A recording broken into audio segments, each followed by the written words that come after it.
Hey guys, welcome back to my YouTube channel. तो आज की इस वीडियो में आप लोगों को रेस्पिरेशन प्लान का वन शॉट करवाने वाला हूं। तो चलिए, सबसे पहले हमारे पास चैप्टर में निकल के आ रहा पहला पॉइंट कि all living organism need energy for carrying out daily life activities like absorption, transport, movement etc. मतलब सबको, सारे लिविंग ऑर्गेनिज्म को क्या चाहिए? एनर्जी, ताकि वो अपने डेली लाइफ एक्टिविटीज कर पाए। और एनर्जी कहाँ से मिलेगा? The answer will B energy comes from food. Next कुछ इंपॉर्टेंट पॉइंट, जैसे कि green plants and cyanobacteria prepare their own food by the process of photosynthesis। Animal generally के हेटरोट्रॉफ होते हैं, क्यों? कि डायरेक्टली अगर देखिए, ऑब्टेन फूड फ्रॉम प्लांट, ये मान लो प्लांट है, मान लीजिए प्लांट है कोई, ये मान लीजिए ये कोई प्लांट है, ठीक है। इससे अगर एनिमल डायरेक्टली फूड खा रहा है, फूड ऑब्टेन कर रहा है, तो उसको हर्बीवोर बोलते हैं। ओके, इससे गोट वगैरह, काउ। अगर इस गोट को खाया मान लो डियर ने, तो डियर ने डायरेक्टली इसको फीड किया और इसने डायरेक्टली इसको किया था, तो कहीं ना कहीं डियर इसको इनडायरेक्टली फीड कर रहा है। तो इसलिए जो इनडायरेक्टली डिपेंड होते हैं प्लांट में, उसको कार्निवोर बोलते हैं। Is it clear? चलिए, saprophyte depends on dead and decayed matter. इस चैप्टर में सबसे इंपॉर्टेंट चीज जो है, जहां से हमारा मेनली चैप्टर स्टार्ट हो रहा है, that is our cellular respiration. What is cellular respiration? तो देखिए, जो फूड मटेरियल्स होता है, खाना जो है, वो ब्रेक डाउन होगा। ब्रेक डाउन के बाद एनर्जी रिलीज होता है और उस एनर्जी को ट्रैप करके हम एटीपी बनाते हैं। ठीक है, मतलब यहाँ पे क्या है कि the breaking of CC bond of the complex compound through oxidation within the cell leading to release of energy. Means यहाँ पे देखिए, जो सेलुलर रेस्पिरेशन में क्या होता है जनरली, कि ग्लूकोज, जो रेस्पिरेटरी सबस्ट्रेट है ग्लूकोज, इसका ऑक्सीडेशन होता है, ये ब्रेक डाउन होता है। ग्लूकोज मान लो C6H12 कार्बन है, ठीक है। इसका क्या होता है? ब्रेक डाउन होता है to convert CO2 S2 and energy release होता है, इसको ट्रैप करके एटीपी बनाते हैं। तो कैसे ये होता है? ब्रेक डाउन जो होता है, ये ब्रेक डाउन जो होता है, यहाँ पे ऑक्सीडेशन होता है। इसका मतलब ब्रेक डाउन कैसे होगा? ऑक्सीडेशन होगा। मैं फिर से बता रहा हूं मैं कि ग्लूकोज का क्या होगा? ऑक्सीडेशन। तो यहाँ पे देखिए, तो यहाँ पे किसका ऑक्सीडेशन हो? ग्लूकोज। तो ग्लूकोज ऑक्सीडाइज हुआ। जिस सब्सटेंस का ऑक्सीडेशन होता है, जो सब्सटेंस ऑक्सीडाइज होता है, उसको बोलते हैं रेस्पिरेटरी सबस्ट्रेट। क्या बोलते हैं? Respiratory substrate. तो यहाँ पे ग्लूकोज हमारा क्या हो गया? Respiratory substrate. सवाल यह है कि क्या हमेशा ग्लूकोज ही रेस्पिरेटरी सबस्ट्रेट होगा? तो आंसर इज नो, हमेशा नहीं होता है। बट मेजोरिटी ऑफ टाइम होता है ग्लूकोज ही रेस्पिरेटरी सबस्ट्रेट। ग्लूकोज के जगह जगह जगह पे कुछ ऑर्गेनिक एसिड, प्रोटीन, फैट भी हो सकते हैं। विटामिन वगैरह कभी नहीं होते हैं। ठीक है, चलिए, ATP acts as the energy currency. Next एक छोटा सा point, do plant breathe? Theoretical part है कि क्या प्लांट ब्रीथ करता है। देखिए, plant unlike animal have no specialized organ for gas exchange. हमारे पास होते हैं ना लंग्स, एल्विलाई वगैरह, यहाँ पे ऐसे कोई ऑर्गन नहीं होते हैं, लेकिन इसके पास स्टोमेटा एंड लेंटिसल्स होते हैं इसके लिए, गैस एक्सचेंज के लिए। यहाँ पे जो प्लांट है, अपना ख्याल, there is a lack of, sorry, in plant there is a lack of specialized respiratory organ because each plant part take care of their own gas exchange. Plants are less dependent on environment for respiratory gas exchange. And third है, in plant body diffusing gases do not travel long distance. ठीक है, यहाँ पे glucose, glucose का complete oxidation होना है। Glucose का mean 6 carbon है, उसका कंप्लीट ऑक्सीडेशन होके CO2 1 कार्बन बनना है। तो ये जो कंप्लीट ऑक्सीडेशन होता है ना, एक एक करके होता है, स्टेप बाय स्टेप होता है। तो सबसे पहले जो ग्लूकोज है 6 कार्बन, वो कन्वर्ट होता है एक पायरुविक एसिड में, जो कि 3 कार्बन कंपाउंड होता है, इसका 2 मॉलिक्यूल। ठीक है, तो यहाँ पे हम इसका पार्शियल ऑक्सीडेशन करते हैं। क्या करते हैं? पार्शियल ऑक्सीडेशन करते हैं। एंड ग्लूकोज से जो पायरुविक एसिड बनता है, इस प्रोसेस को क्या बोलते हैं? ग्लाइकोलाइसिस। यहाँ पे हमें एटीपी मिलता है, NADH मिलता है। NADH, FADH2, ये सब एसिडिटी पावर होते हैं। इसके अंदर भी एनर्जी स्टोर होता है, मीन्स ये भी आगे जा करके एटीपी बनाता है। कैसे बनाता है आगे देखेंगे। ठीक है, अब देखिए, हमारे पास पायरुविक एसिड हो गया। अब पायरुविक एसिड के बाद यहाँ पे दो कंडीशन आएगा। कंडीशन अगर एरोबिक हो, कंडीशन अगर एरोबिक हो, एंड सेकेंड अगर कंडीशन एनएरोबिक हो। कंडीशन अगर एरोबिक है, तो देखिए ये जो प्रोसेस हो रहा है ग्लाइकोलाइसिस, ये सब जो हो रहा है, ये साइटोप्लाज्म, मान लीजिए ये सेल है, ये सेल का साइटोप्लाज्म है। अगर कंडीशन एरोबिक है, तो ये पायरुविक एसिड साइटोप्लाज्म से एंटर कर जाता है। कहाँ पे? मैट्रिक्स, माइटोकॉन्ड्रियल मैट्रिक्स में। कहा हुआ है? माइटोकॉन्ड्रियल मैट्रिक्स में। और अगर ये एनएरोबिक रेस्पिरेशन होगा, तो ये पायरुविक एसिड एंटर हो जाएगा फर्मेंटेशन में, जहां पे ये अल्कोहलिक फर्मेंटेशन करेगा, अल्कोहलिक इथेनॉल बनाएगा। या फिर लैक्टिक एसिड फर्मेंटेशन करेगा। तो अगर मान लीजिए एरोबिक रेस्पिरेशन हुआ तो ये सबसे पहले एंटर कहाँ करेगा? पायरुवेट माइटोकॉन्ड्रियल मैट्रिक्स में। ये माइटोकॉन्ड्रियल मैट्रिक्स है, ठीक है।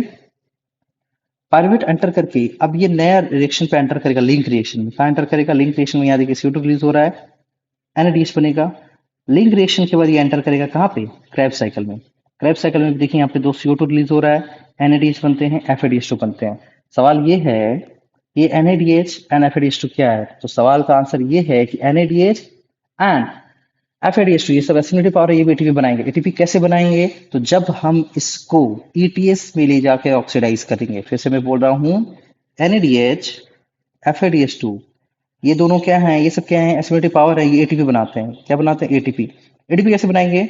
इनको जब हम ETS में लेके जाएंगे, इनको जब हम ETS में ले जाकर के इसका ऑक्सीडेशन करेंगे, ओके। जब हम इसको ETS में ले जाकर इसका ऑक्सीडेशन करेंगे तो ये फिर एटीपी बनाएगा। कैसे बनाएगा? ETS में हम समझेंगे, ठीक है। अभी देखो आगे। तो हमारा यहाँ पे है ग्लाइकोलाइसिस। तो ग्लाइकोलाइसिस क्या होता है देखते हैं कि it is a common phase for aerobic and anaerobic respiration. देखिए, क्योंकि कंडीशन एरोबिक हो या एनारोबिक हो, ग्लाइकोलाइसिस तो होना ही है। सबसे पहले तो ग्लाइकोलाइसिस होगा, ठीक है। नेक्स्ट है the partial breakdown of glucose into pyruvic acid is called glycolysis. ये 10 बायोकेमिकल रिएक्शन है। मीन्स अभी जो मैंने बोला कि ये जो ग्लूकोज है कन्वर्ट होगा किसमें? पायरुविक एसिड में, टू मॉलिक्यूल। ये तुरंत नहीं हो जाता, इसके बीच में 10 स्टेप्स आते हैं, ठीक है। ग्लूकोज ग्लाइकोलाइसिस करके 2 पायरुविक एसिड बनाएगा, जिसमें कि 1, 3 और 10 इरिवर्सिबल होते हैं। ये इसके एंजाइम है, दैट इज वेरी इंपॉर्टेंट, आगे बताऊंगा। Hexokinase, phosphofructokinase, pyruvate kinase. Glycolysis और ग्रीक वर्ड से ओरिजिनेटेड है, शुगर स्प्लिटिंग मतलब होता है। गिवन बाय 3 साइंटिस्ट ने दिया था, एम्बेडेन, मेयरहॉफ एंड पार्नस, इसीलिए इसको EMP पाथवे बोलते हैं इसके नाम से। तो अगर एग्जाम में आए ग्लाइकोलाइसिस या फिर एग्जाम में EMP पाथवे, तो सवाल उसका आंसर एक ही होगा, ठीक है। Location cytoplasm. ग्लाइकोलाइसिस को डिटेल में पढ़ने से पहले हम कुछ बेसिक पॉइंट जानना चाहते हैं। जैसे फॉस्फोरिलेशन प्रोसेस में इसका मतलब होता है एडिशन ऑफ फॉस्फेट। यहाँ पे एंजाइम काइनेज होता है। आइसोमरेशन में सिर्फ पोजीशन चेंज होता है। एंजाइम डिहाइड्रोजनेज, ये एंजाइम कब होता है? जब ऑक्सीडेशन होता है। एल्डिहाइड का अगर हम ऑक्सीडेशन करेंगे तो एसिड बनेगा। एल्डिहाइड का ऑक्सीडेशन करेंगे एसिड बनेगा। ADP प्लस IP ATP बनाएगा। ATP AD प्लस IP बनाता है। देखिए, मान लीजिए ये याद करने के लिए है कि स्टार्ट होता है ग्लूकोज से। किससे होता है? ग्लूकोज। तो ग्लूकोज का सबसे पहले मैंने PIP से याद करवाया था। फॉस्फोरेशन, आइसोमेरेशन, फॉस्फोराइलेशन, आइसोमेराइजेशन, फिर से फॉस्फोराइलेशन। मतलब जब ग्लूकोज का फॉस्फोराइलेशन होता है, मतलब ग्लूकोज में एडिशन ऑफ क्या? फॉस्फेट। तो ये क्या बनेगा? Glucose 6 phosphate, okay. Now glucose 6 phosphate में आइसोमेरेशन होगा, मीन्स की पोजीशन चेंज होगा, तो बनाएगा फ्रक्टोज 6 फॉस्फेट। अब नेक्स्ट फ्रक्टोज 6 फॉस्फेट में फिर से फॉस्फोराइलेशन होगा, तो क्या बनेगा?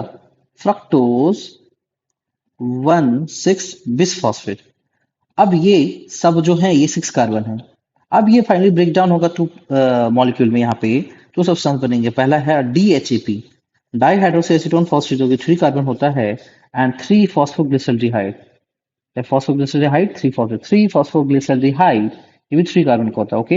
ये आपस में इंटर कन्वर्जिबल होते हैं, ठीक है। मेरे को रिएक्शन में अब जो केमिकल रिएक्शन हो रहा है इसमें अब यहाँ से आगे बढ़ना है, तो हम DHEP को कन्वर्ट कर सकते हैं 3PGL में।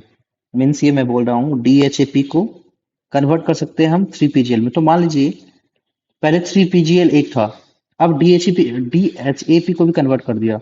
अगर हमें इसको भूलना है तो एक तरह से बोल सकते हैं यहाँ से 2 मॉलिक्यूल होगा, या सुनो। क्योंकि यहाँ पे अगर किसी के पास सवाल हो कि सर 2 क्यों होगा, तो आप इस सवाल का आंसर ये है कि DHAP कन्वर्ट हो सकता है 3PGL में। DHAP कन्वर्ट हो सकता है किसमें? 3PGL में। तो मैंने इसको DHAP को 3PGL कन्वर्ट कर दिया, तो ये ऑलरेडी एक था, और DHAP भी कन्वर्ट हो गया, तो 2 हो गए ना, ठीक है। तो ये तो था कैसे याद रख सकते हैं। अभी हम इसको डिटेल में देखते हैं। तो देखो, सबसे पहले क्या था? ग्लूकोज। ग्लूकोज का फॉस्फोराइलेशन हुआ हेक्सोकाइनेज, ग्लूकोज 6 फॉस्फेट। आइसोमेरेशन हुआ फ्रक्टोज 6 फॉस्फेट, अभी जो बताया। या फिर से फॉस्फोराइलेशन हुआ with the help of enzyme फॉस्फोफ्रक्टोकाइनेज, तो फ्रक्टोज 1,6 बिसफॉस्फेट बना, यहाँ से 6 कार्बन है। DHAP 3PGL, क्लियर है। देखो, इस स्टेप में हम इस ग्लाइकोलाइसिस में हम एटीपी खर्च करते हैं। देखो एटीपी मान लो पैसे की तरह होता है कि कोई हमने बिजनेस स्टार्ट किया तो उसमें हम पहले इन्वेस्ट करते हैं, तो यहाँ पे भी वही है कि हम एटीपी मान लो पैसा इन्वेस्ट कर रहे हैं।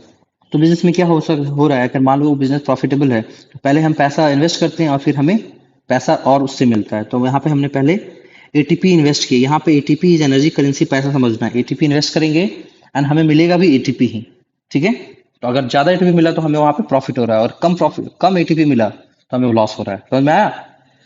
तो यहाँ पे देखिए एटीपी एक, एटीपी दो, दो एटीपी हमने लगाया, ठीक है। दो एटीपी हमने यहाँ पे, टू एटीपी यहाँ पे हमने यूज किया। ओके, चलिए आगे देखते हैं। डीएचएपी को कन्वर्ट कर दिया 3पीजीएल में, ठीक है। तो यहाँ पे जो 3पीजीएल है, अभी देखते हैं, 3 फॉस्फोग्लिसरॉल्डिहाइड एल्डिहाइड है, और मैंने यहाँ पे ऑक्सीडेशन होता है और मैं डिहाइड्रोजनेज एंजाइम बताया था, ऑक्सीडेशन जहाँ होगा डिहाइड्रोजनेज एंजाइम वहां होगा। एंड ऑक्सीडेशन में जब होगा तो ये एल्डिहाइड है, तो एल्डिहाइड का ऑक्सीडेशन करता है तो एसिड बनेगा। साथ में एक टेम्पररी इनऑर्गेनिक फॉस्फेट भी ऐड होता है, ठीक है। तो जब एक एल्डिहाइड का ऑक्सीडेशन करके एसिड बनाया एंड ऑलरेडी यहाँ पे 3 फॉस्फोग्लिसरॉल्डिहाइड एक फॉस्फेट है, एक और फॉस्फेट ऐड किया, तो क्या बन जाएगा? 1,3 दो हो गए तो दो के लिए बिस यूज करेंगे, 1,3 बिस फॉस्फो। ग्लिसरॉल्डिहाइड था, इस एल्डिहाइड का हमने ऑक्सीडेशन किया तो ये एसिड बन गया, तो 1,3 बिस फॉस्फोग्लिसरिक एसिड। नेक्स्ट में जिसको हमने टेम्परेरी ऐड किया उसको हम हटा देंगे, तो हमने किसको हटा देना है? ये वन वाले को, वन हटा दिया, क्या 20 वर्ड रहेगा? नहीं रहेगा, तो इसको भी ये भी हट जाएगा, तो क्या बचा? 3 पीजी, मतलब 3 फॉस्फोग्लिसरिक एसिड, ठीक है। यहाँ पे एक चीज इंपॉर्टेंट हमें जो समझना है कि इस प्रोसेस में ऑक्सीडेशन हो रहा है, ये एक रिडॉक्स रिएक्शन होगा, तो ऑक्सीडेशन होगा तो रिडक्शन भी साथ साथ में होगा, तो यहाँ पे Na प्लस रिड्यूस होकर के NaDH plus plus H plus बनाएगा, तो यहाँ पे हमें कितना क्या मिल गया? NaDH मिल गया ना। यही NaDH क्या है? एसिडिटी पावर है, ये भी एटीपी बनाएगा, ठीक है। नेक्स्ट स्टेप में यहाँ पे देखिए, जब हमने यहाँ पे इनॉर्गेनिक फॉस्फेट निकाला तो यहाँ पे हमें एक एटीपी मिल रहा है, यहाँ पे हमें। इस केस में हमने एटीपी लगाया था, यहाँ पे अब एटीपी मिलना स्टार्ट हो गया। अब 3 पीजी कन्वर्ट हो जाएगा 2 पीजीए में, mutase enzyme 2 PGA with the help of enolase enzyme will convert into phosphoenol pyruvate, and phosphoenol pyruvate will finally convert into pyruvic acid, pyruvate pyruvate kinase enzyme में, और यहाँ पे भी हमें एटीपी मिलता है। लेकिन अब यहाँ पे एक चीज ध्यान रखना है कि डीएचएपी को हमने कन्वर्ट किसमें किया था? 3पीजीएल में। एंड जब ये ऑलरेडी पहले पर हमारे पास एक पीजीएल है 3पीजीएल, अब डीएचएपी को कन्वर्ट कर दिया तो हमारे पास 2पीजीएल हो जाएगा ना, तो सब यहाँ से जितने भी चीज मॉलिक्यूल होंगे वो सब 2 2 हो जाएंगे। तो यहाँ पे 2पीजीएल, यहाँ पे 2, यहाँ पे भी 2, यहाँ पे 2पीजीए, यहाँ पे 2पीपी, यहाँ पे 2 पायरुविक एसिड 3 कार्बन का, ठीक है। तो यहाँ पे NADH भी कितना बनेगा? यहाँ पे NADH2 भी कितने बनेंगे? 2, ADP भी 2, ATP भी 2। तो हमने यहाँ पे देखा कि एक और एक, दो एटीपी यूज हुआ था और हमें मिल कितना रहा है? यहाँ से दो और यहाँ से दो, टोटल कितने? 2 + 2 = 4 एटीपी मिला। तो नेट अगेन पूछ दिया कि बताओ कितना टोटल प्रॉफिट हुआ? दो एटीपी तो हमने लगाया था एंड चार हमें मिला, तो नेट अगेन कितना हुआ? 4 - 2 = 2 एटीपी। ओके, तो हमारा कैलकुलेशन यहाँ पे कुछ से पॉइंट देखते हैं कि यहाँ पे फाइनल प्रोडक्ट में क्या मिला। तो नेट गेन ऑफ एटीपी कितना होगा? 4 - 2 एटीपी। ये जो डायरेक्ट एटीपी मिला इसी को बोलते हैं सबस्ट्रेट लेवल फॉस्फोरिलेशन। तो क्वेश्चन अगर आया कि बताइए ग्लाइकोलाइसिस से एसएलपी से कितना एटीपी बनता है? Direct ATP, the answer will be 2। 2 pyruvate acid मिला एंड 2 NADH भी बना, ठीक है। आपको मैंने बार बार बताया है कि NADH एटीपी बनाएगा, कंडीशन क्या होगा एरोबिक में? एरोबिक कंडीशन में ये NADH कहाँ चला जाएगा? माइटोकॉन्ड्रिया के मैट्रिक्स में, वहां पे जाके ETS में इसका NADH का ऑक्सीडेशन होगा एंड वहां पे फाइनली वो एटीपी बनाएगा। तो ध्यान रखिएगा कि एक NADH जो होता है ना वो 3 एटीपी बनाता है, आगे ETS में समझ में आ जाएगा। एक NADH 3 एटीपी बनाएगा, तो यहाँ पे हमारे पास कितने NADH थे? 2, तो यहाँ पे कितना एटीपी बन जाएगा? 6। एंड ये जो एटीपी बना इसका यहाँ पे ये माइटोकॉन्ड्रिया में जाके ऑक्सीडेशन हुआ था NADH का, तो इस एटीपी को हम बोलते हैं oxidative phosphorylation OP।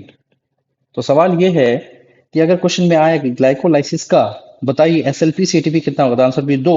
And glycolysis का ओपी ऑक्सीडेटिव फॉस्फोरिलेशन से है तो आंसर भी 6, क्योंकि ये हमें इस एरोबिक कंडीशन में ही होगा, एरोबिक रेस्पिरेशन में। ठीक, ओवरऑल ग्लाइकोलाइसिस में बोल दिया कि ग्लाइकोलाइसिस एरोबिक रेस्पिरेशन में बोल दो, the answer will be 2 + 6 = 8। Okay, जैसे कि ये देखिए, net gain of ATP in glycolysis, net gain पूछा तो आंसर दो। Net gain of ATP in glycolysis by SLP, सिर्फ एसएलपी पूछा 2 ATP, by OP 6 ATP. Oxidative phosphorylation मतलब किसको है, एनएडीएच का एटीपी। एनएडीएच कितने में देते हैं, दो, तो दो एनएडीएच कितने बनाएंगे, 6 ATP. Net gain ATP in glycolysis in aerobic condition, aerobic पूछ लिया मतलब कंडीशन एरोबिक है तो दो, प्लस वो जो एनएडीएच है वो भी ऐड होगा 6 8। और अगर एनारोबिक पूछ दिया तो आंसर 2 एटीपी। ओके, तो यहाँ पे हमारा ग्लाइकोलाइसिस खत्म होता है। अब हम देखते हैं नेक्स्ट।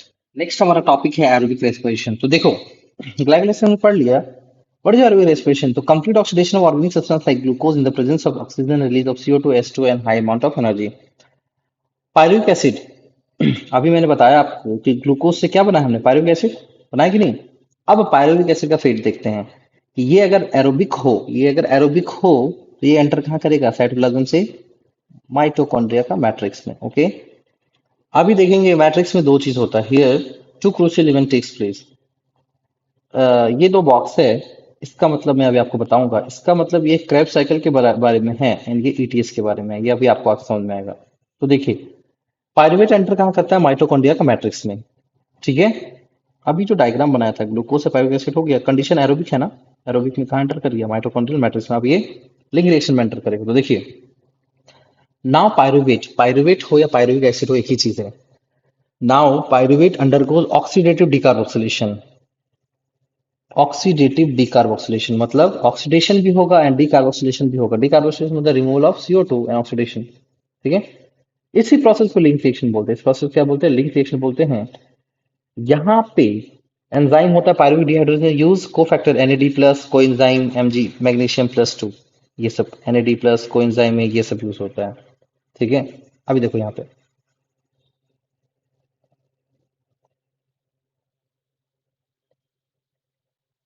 टू पायरुविक एसिड, ये लिंक रिएक्शन बता रहा हूं मैं आपको कि to molecule of pyruvic acid था, ये कोएंजाइम ए प्लस NAD+ के साथ पायरुविक पायरुवेट डिहाइड्रोजन एंजाइम के साथ ये to molecule of acetyl coenzyme बनाता है along with NADH H plus CO2। यहाँ पे हम देखेंगे पायरुविक एसिड दो थे।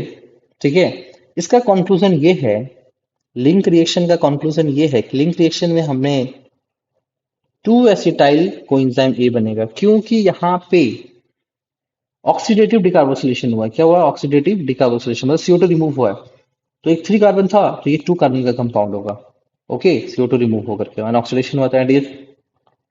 तो यहाँ पे क्या इसका फाइनल प्रोडक्ट है, तो to molecule of acetyl coenzyme ए, जो कि कितने कार्बन के होंगे, 2 कार्बन के होंगे along with to molecule of NADH। ठीक है, NADH है यहाँ पे, एंड अगर कंडीशन एरोबिक होगा तो ये भी ATP बनाएगा। ओके, तो देखिए, ग्लूकोज से क्या बना, ग्लूकोज से पायरुविक एसिड बना, pyruvic acid and aerobic respiration हुआ, तो ये एंटर कहाँ कर गया माइटोकॉन्ड्रिया के मैट्रिक्स में। अब पायरुविक एसिड यहाँ से ऑक्सीडेटिव डिकार्बोक्सिलेशन करके ऑक्सीडेटिव डिकार्बोक्सिलेशन किया, जिसको हम लिंक रिएक्शन बोलते हैं, to molecule of acetyl coenzyme बनाया। ठीक है, एंड ये to molecule of acetyl coenzyme अब एंटर करेगा एक साइकिल में, क्रेब साइकिल। सवाल ये है कि कितने मॉलिक्यूल हैं, टू एसिटाइल कोएंजाइम में, दो मॉलिक्यूल। तो एसिटाइल कोएंजाइम एंटर करेगा क्रेब्स साइकिल में, तो क्रेब्स साइकिल में क्या दोनों एसिटाइल कोएंजाइम एक साथ एंटर करेंगे, दोनों एसिटाइल कोएंजाइम का एक साथ एंटर करेंगे, तो आंसर होता है नहीं, एक एक करके एंटर करेंगे। मतलब पहला जो एसिटाइल कोएंजाइम हुआ वो एंटर करेगा क्रेब साइकिल में, फिर जो दूसरा है वो एंटर करेगा क्रेब साइकिल में। तभी तो क्रेब साइकिल जो होता है वो 2 बार घूमता है, 2 टर्न लेता है। ठीक है, क्रेब साइकिल 2 टर्न क्यों लेता है, क्योंकि लिंक रिएक्शन में दो मॉलिक्यूल ऑफ एसिटाइल कोएंजाइम बनता है, वो एंटर करेगा क्रेब साइकिल में। दोनों एक साथ नहीं करता, एक एक करके जाते हैं। तो पहला गया तो पहला टर्न लिया क्रेब साइकिल का, दूसरा गया तो दूसरा टर्न लिया क्रेब साइकिल का। ठीक है, तो यहाँ पे किसी ने पूछा कि number of ATP by oxidative phosphorylation in the link reaction for two pyruvic acid, तो आंसर क्या होगा, टू पायरुविक एसिड है ना। तो two pyruvic acid link reaction में जब एंटर करता था तो टू एनएडीएच बनाया। तो जब टू एनएडीएच बनाया, और हमें पता है, पर बताया मैंने कि एक एनएडीएच, वन एनएडीएच 3 एटीपी बनाता है। क्या बोला मैंने, वन एनएडीएच 3 एटीपी बनाता है।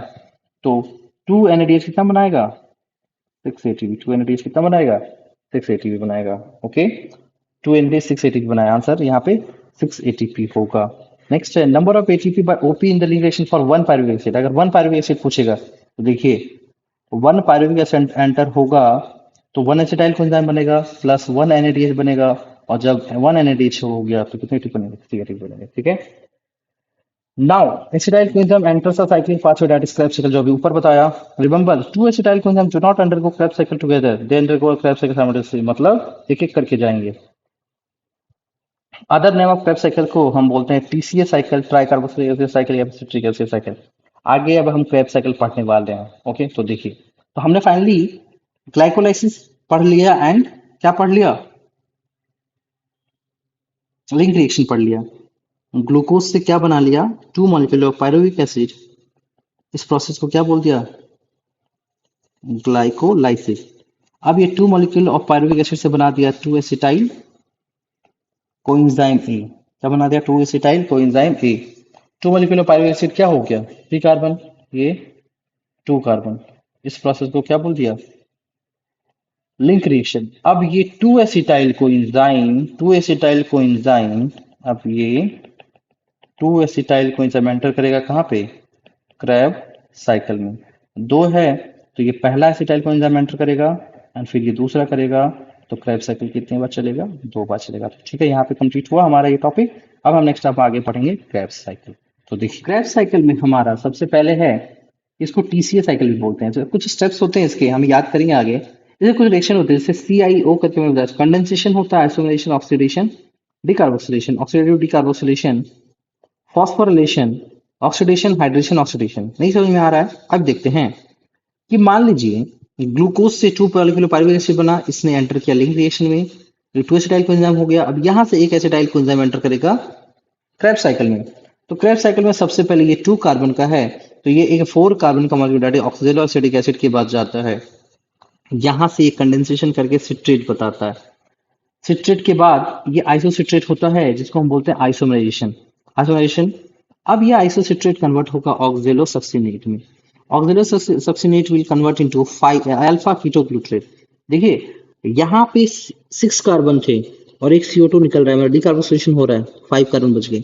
यहाँ पे 5 कार्बन से फिर से एक CO2 निकल रहा है एंड यहाँ ऑक्सीडेशन भी हो रहा है। तो इसका मतलब ये हुआ कि यहाँ पे क्या हुआ, ऑक्सीडेटिव डिकार्बोक्सिलेशन हुआ।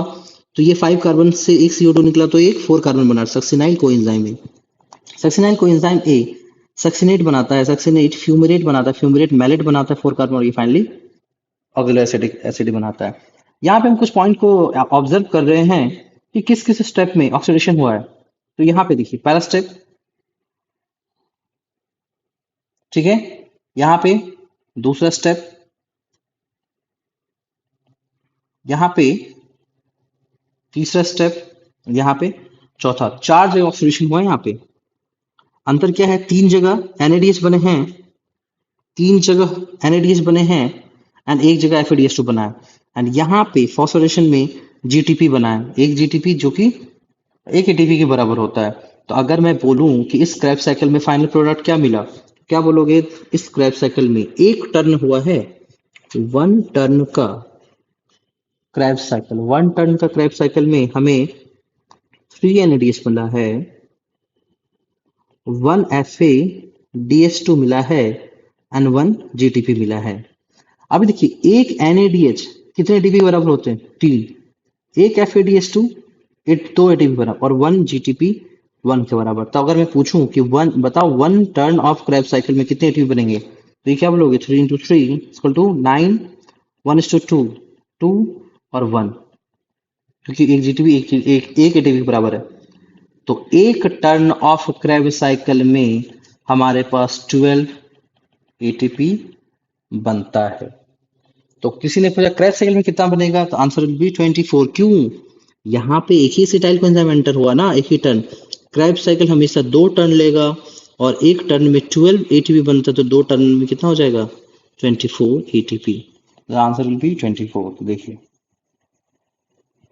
3 NADH FADH2 1 GTP। अच्छा, यहाँ पे बहुत सारे एंजाइम है, एक बहुत इंपॉर्टेंट एंजाइम होता है सक्सिनेट डिहाइड्रोजनेज। देखिए, जो क्रैब साइकिल का लोकेशन कहाँ है, मैट्रिक्स में। तो इसके जनरली सारे जो एंजाइम होते हैं वो मैट्रिक्स में होते हैं, लेकिन एक ऐसा enzyme that is your succinate dehydrogenase. यही एक ऐसा एंजाइम है जो कि माइटोकॉन्ड्रिया के इनर माइटोकॉन्ड्रियल मेम्ब्रेन प्रेजेंट होता है। ठीक है, तो ये पॉइंट को याद रखिएगा। नेक्स्ट है हमारा कि number of ATP in one Krebs cycle, एक क्रैब साइकिल में कितना होगा? N 9 + 2 + 1 3 NADH 1 FADH two 1 GP 12। अभी बताया ना, क्रैब साइकिल में कितने टर्म होते हैं? 2 तो 24। अगर एसएलपी से पूछेगा तो एसएलपी हमारा कौन सा हुआ? ये यही एसएलपी हुआ ना, तो एक एक जीटीपी एक एटीपी के बराबर हुआ। एंड क्रैब साइकिल कितना टर्न लेता है? 2, तो एसएलपी से 2 एटीपी होगा। एंड बचा हुआ जो होगे जो एनएडीएच से एंड एफएडीएच 2 से जो बनेगा वो तो हम ऑक्सीडेटिव फॉस्फोराइलेशन करेंगे तो वो ओपी हो गया। ओपी से कितने बनेंगे? ओपी से बच गए, मतलब कितने एनएडीएच थे? 3 थे ना, एंड एक एफएडीएच 2 थे। तो 9 + 2 11, और 11 एक टर्न में 11, तो क्रैब साइकिल का कितना टर्न होता है? 2 टर्न। तो 11 × 2, तो 22 एटीपी कितने हो गए एक क्रैब साइकिल में ओपी से। तो यहाँ पे देखिए दो सवाल, number of ATP in Krebs cycle by OP. Krebs cycle पूछ रहा है तो क्रैब साइकिल का 2 टर्न होगा, तो 2 × 11 ATP that is your 22 ATP. Number of ATP in one Krebs cycle, एक साइकिल क्रैब साइकिल का 1 टर्न बोल रहा है, 9 + 2 11, यही है ना? क्यों 9 एटीपी क्यों हो गया? ये 3 एनएडीएच का आया, एंड ये 2 एटीपी क्यों हो गया? ये 1 एफएडीएच का आया। ओके, तो यहाँ पे हमारा क्रैब साइकिल भी यहाँ पे कंप्लीट हो गया। चलिए अब नेक्स्ट आगे देखते हैं। नेक्स्ट टॉपिक है अब हमारा ईटीएस। तो देखिए ग्लाइकोलाइसिस में, लिंक रिएक्शन में और क्रैब साइकिल में हमारे पास NADH एंड FADH2 ये सब बने जो कि एसिडिटी पावर थे। ये इसका ऑक्सीडेशन होकर एटीपी बनाया, अभी बताया। तो इसका ऑक्सीडेशन कहाँ होता है? तो ईटीएस में ही होता है। ठीक है, तो ईटीएस हम पढ़ेंगे तो ईटीएस में पहला पॉइंट देखिए, associated with release and utilization of the energy stored in NADH plus H plus and FADH2 accomplished when these enzymes are oxidized, these coenzymes are oxidized through ETS। तो बताया आपको, electron are pass on to oxygen resulting in formation of water. यहाँ पे final electron सबसे accepted oxygen होता है जिसकी वजह से वाटर बनता है। नेक्स्ट है metabolic pathway through which the definition इसका, metabolic pathway through which the electron passes from one carrier to another is called electron transport system। ETS consists of 5 complexes। ETS जो होता है उसमें 5 complexes होते हैं, presenting inner mitochondrial membrane complex 1 2 3 4 5। नाम देखिए, NADH dehydrogenase, 2 का FADH2 dehydrogenase और succinate dehydrogenase, 3 का cytochrome BC1, cytochrome C oxidase, ATP synthase और ATPase। अभी मैंने बताया इलेक्ट्रॉन एक्सेप्टर एंड डोनर। मान लो ये एक इलेक्ट्रॉन है, इसको किसी ने एक्सेप्ट किया और इसको फिर से किसी ने डोनेट कर दिया। तो इलेक्ट्रॉन एक्सेप्टर एंड डोनर कुछ होते हैं जैसे NAD+, FMN, FAD+, ubiquinone, cytochrome, FES protein, ये सब होते हैं। ठीक है, देखिए जब हम ऑक्सीडेशन करते हैं NADH का तो कितना एटीपी बनता है? अभी मैं आपको बता के दिखाऊंगा कैसे 3 एटीपी बनेंगे। FADH2 का 2 ATP. Presence of oxygen drives the whole process by removing hydrogen from system. Oxygen acts as final hydrogen acceptor. इस ये पॉइंट इंपॉर्टेंट है, फाइनल हाइड्रोजन एक्सेप्टर ऑक्सीजन होता है।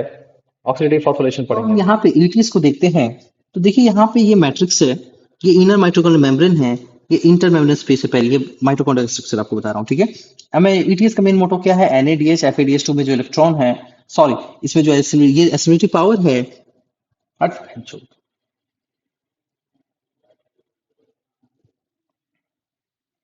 अब हम देखते हैं ईटीएस को। तो देखिए ईटीएस का मेन रोल क्या था कि एसिडिटी पावर NADH FADH2, यहाँ ऑक्सीडेशन इसका होगा ताकि हमें एटीपी मिल पाए। ठीक है, तो NADH plus H plus NAD plus ये जब इसमें कन्वर्ट होता है तो इसने अपने इलेक्ट्रॉन को इस कॉम्प्लेक्स 1 को देता है। ये अब electron electron carrier and donor, अभी मैंने बताया था FMN, यहाँ से इलेक्ट्रॉन FES के पास जाएगा, FES से इलेक्ट्रॉन यूबिक्विनॉन के पास जाएगा, यूबिक्विनॉन यहाँ से UQS2 बनाएगा, यूबिक्विनॉल बोलते हैं, एंड यहाँ से एक इलेक्ट्रॉन साइटोक्रोम बी में आएगा। यहाँ बोलो कि 2 इलेक्ट्रॉन था, तो एक इलेक्ट्रॉन ये यूबिक्विनॉन ये एक साइकिल में यूज होता है। ठीक है, यहाँ इसका एक इलेक्ट्रॉन आ गया, यहाँ पे जो इलेक्ट्रॉन मूव हो रहा है इसकी वजह से एनर्जी रिलीज होता है, एंड उस एनर्जी की वजह से यहाँ पे प्रोटॉन पंप, पेयर पंप होता है। ठीक है, इसके अलावा NADH डिहाइड्रोजनेज हाइड्रोजन कैरियर होता है, तो ये भी यहाँ से एक 2H प्लस को पंप करता है। इसीलिए एनसीईआरटी जब देखोगे तो यहाँ पे 4H प्लस होगा, ये 2H प्लस यहाँ से एंड 2H प्लस, ये हाइड्रोजन कैरियर है तो किसको कैरी करेगा? हाइड्रोजन को कैरी करता है। ठीक है, नेक्स्ट सवाल ये है कि इसके पास तो साइटोक्रोम बी के पास इलेक्ट्रॉन आ गया, ठीक है, यहाँ पे भी होल्ड करते हैं। अभी NADH की कहानी खत्म, अब FADH2। सक्सीनेट जब फ्यूमरेट में कन्वर्ट होता है तो ये अपने इलेक्ट्रॉन को FAD को देता है, इसने अपने इलेक्ट्रॉन को FES को दे दिया, FES अपने इलेक्ट्रॉन को UQ, UQ से UQS2, यहाँ से फिर से एक इलेक्ट्रॉन ही जाएगा यहाँ पे साइटोक्रोम बी के पास।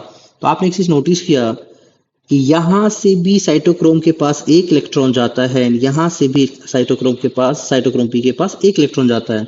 तो साइटोक्रोम बी अपने दोनों इलेक्ट्रॉन को लेकर के FES को देगा, FES दोनों इलेक्ट्रॉन को साइटोक्रोम सी को देगा, साइटोक्रोम सी मूव करता है। यहाँ पे कुछ मोबाइल के लिए साइटोक्रोम सी होता है। साइटोक्रोम सी यहाँ देखिए मूव करके कॉम्प्लेक्स 4 में, this is your complex 4, copper centre को देता है। कॉपर सेंटर ने अपने इलेक्ट्रॉन को साइटोक्रोम ए को दिया, इसने साइटोक्रोम ए के 3 को दिया, इसने इलेक्ट्रॉन को कॉपर सेंटर बी को दिया, दो दो इलेक्ट्रॉन।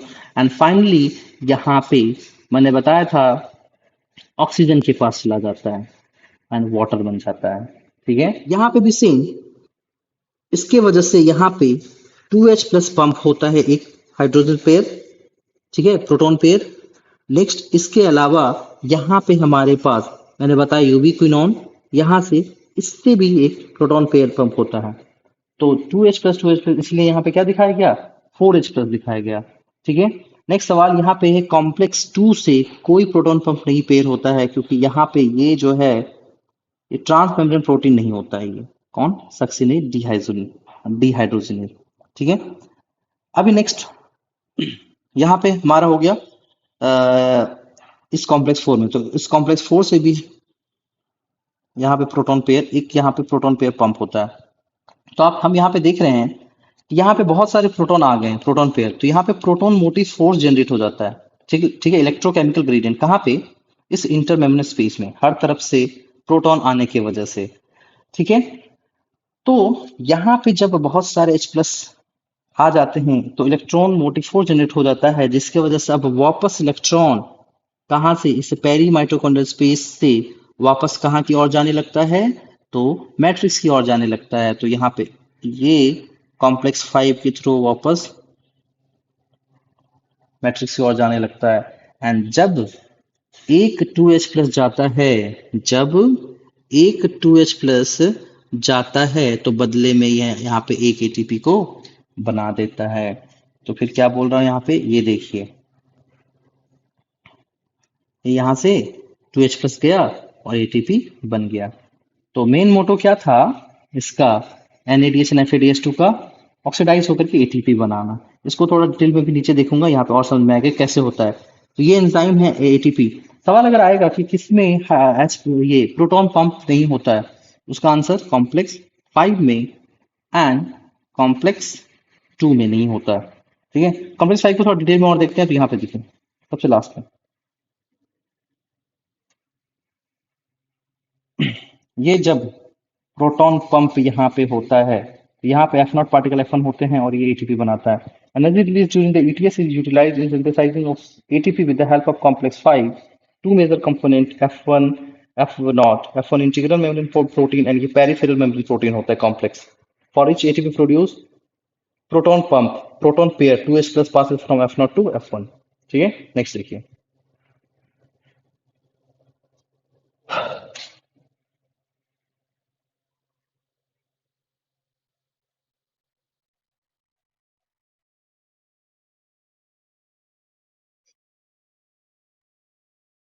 देखिए ये एक वन शॉट वीडियो है जहाँ पे मैं जल्दी पढ़ा रहा हूँ। आप लोग को लग रहा होगा कि थोड़ा फास्ट है, तो इसका मोटो, ये वीडियो का मोटो ये है कि मुझे जल्दी चैप्टर कंप्लीट करना है। मैं फिर से बनाऊंगा आराम से, जहाँ पे मैं टाइम लेकर के पढ़ाऊंगा, ठीक है। तो क्या हुआ, अभी तक ग्लूकोज से पायरुविक एसिड बना, अगर कंडीशन एरोबिक हो तो लिंक रिएक्शन में क्रेब्स साइकिल में चला गया, कंडीशन एरोबिक हो तो फर्मेंटेशन, एल्कोहलिक फर्मेंटेशन और लैक्टिक एसिड फर्मेंटेशन हो गया, ठीक है। यहाँ पे कुछ एसिमिलेटिव पावर बने, देखो NADH FADH2 ये सभी बने, और इसको हमने कहाँ लेके गए, ETS में ले जा करके हमने क्या किया, ऑक्सीडाइज किया। और जब हमने ऑक्सीडाइज किया तो हमने क्या देखा, ATP बनते हुए देखा, ठीक है। अब हम पढ़ेंगे फर्मेंटेशन में alcoholic fermentation and lactic acid fermentation. This is your incomplete oxidation of glucose under aerobic condition by sets of anaerobic condition by sets of reaction where pyruvic acid is converted into ethanol and CO2. East करवाता है enzyme, दो enzyme that is very important, pyruvic acid decarboxylase, CO2 निकलेगा, and alcoholic dehydrogen, this is very very very important, यहाँ mark कीजिए कि alcoholic fermentation में दो enzyme use होता है, pyruvic acid decarboxylase and alcoholic dehydrogenase. ठीक है। नेक्स्ट है लैक्टिक एसिड फर्मेंटेशन, दोनों का इक्वेशन एक साथ में करवा दूंगा। Animal cell like muscles during exercise, pyruvic acid is reduced to lactic acid, enzyme lactate dehydrogenase, reducing agent यहाँ पे NADH plus H plus use होता है, लेस देन 7% एनर्जी रिलीज होता है। Important point, when alcohol concentration reaches 13% then yeast poison themselves, मतलब yeast मर जाता है यहाँ पे जब अल्कोहल कॉन्सेंट्रेशन 13% हो जाता है। अब दोनों का मतलब ये देखिए, ग्लूकोज था, इक्वेशन देखिए, ग्लूकोज ग्लिसरील्डिहाइड 3PG, ये मतलब क्या है, ये ग्लाइकोलाइसिस है, पायरुविक एसिड बना दिया।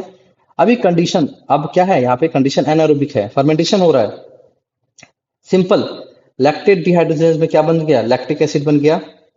ठीक है। एंड यहाँ पे पायरुविक एसिड सबसे पहले दो था, पायरुविक एसिड डिकार्बोक्सिलेशन यूज हुआ, तो यहाँ पे CO2 निकल गया, पायरुविक एसिड 3 कार्बन था तो एसिटल्डिहाइड बन गया जो कि 2 कार्बन है, अब यहाँ अल्कोहलिक डिहाइड्रोजनेज हो गया, तो यहाँ पे NADH plus H plus will converted to NAD plus, और ये इसने क्या बना दिया, इथेनॉल। ओके, तो ये लैक्टिक एसिड बना दिया, तो ये क्या है, लैक्टिक एसिड फर्मेंटेशन है, यहाँ इथेनॉल बना रहा है, तो ये अल्कोहलिक फर्मेंटेशन है।